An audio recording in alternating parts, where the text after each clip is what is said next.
Good morning everyone. মেয়েকে স্কুলে দিয়ে এসে বাজারঘাট করে বাড়ি এসে রান্নাবান্না করে একটু তাড়াতাড়ি বেরাতে হবে।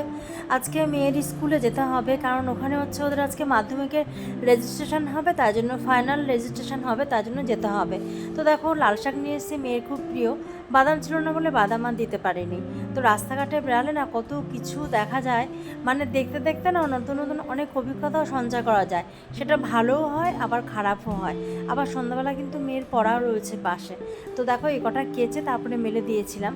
আর বাইরে কম বেশি সমানে বৃষ্টি হয়ে যাচ্ছে। বৃষ্টি কিন্তু অনবরত হচ্ছে, থামছে না, কিন্তু কন্টিনিউ বৃষ্টি হয়ে যাচ্ছে। তো ওয়েদারটা মোটামুটি ঠান্ডাই আছে, ভালোই লাগছে, বেশ গরম পড়েছিল। আর সন্ধ্যাবেলা টিভিতে গান ছেড়ে দিয়ে রুটি করেছি, আর মেয়েকে দেখো আনতে বেড়ালাম। তা যাওয়ার পথে ইডলি পেলাম। মেয়ে আমার ইডলি খেতে খুব ভালোবাসে, তাই একটু ইডলি কিনলাম। কিন্তু যাওয়ার আগে কিন্তু আমি রুটি করে গেলাম কিন্তু। তো যাই হোক, কেনা হয়ে গেছে, যখন খাবো। আজকের মতন tata, bye bye, good night.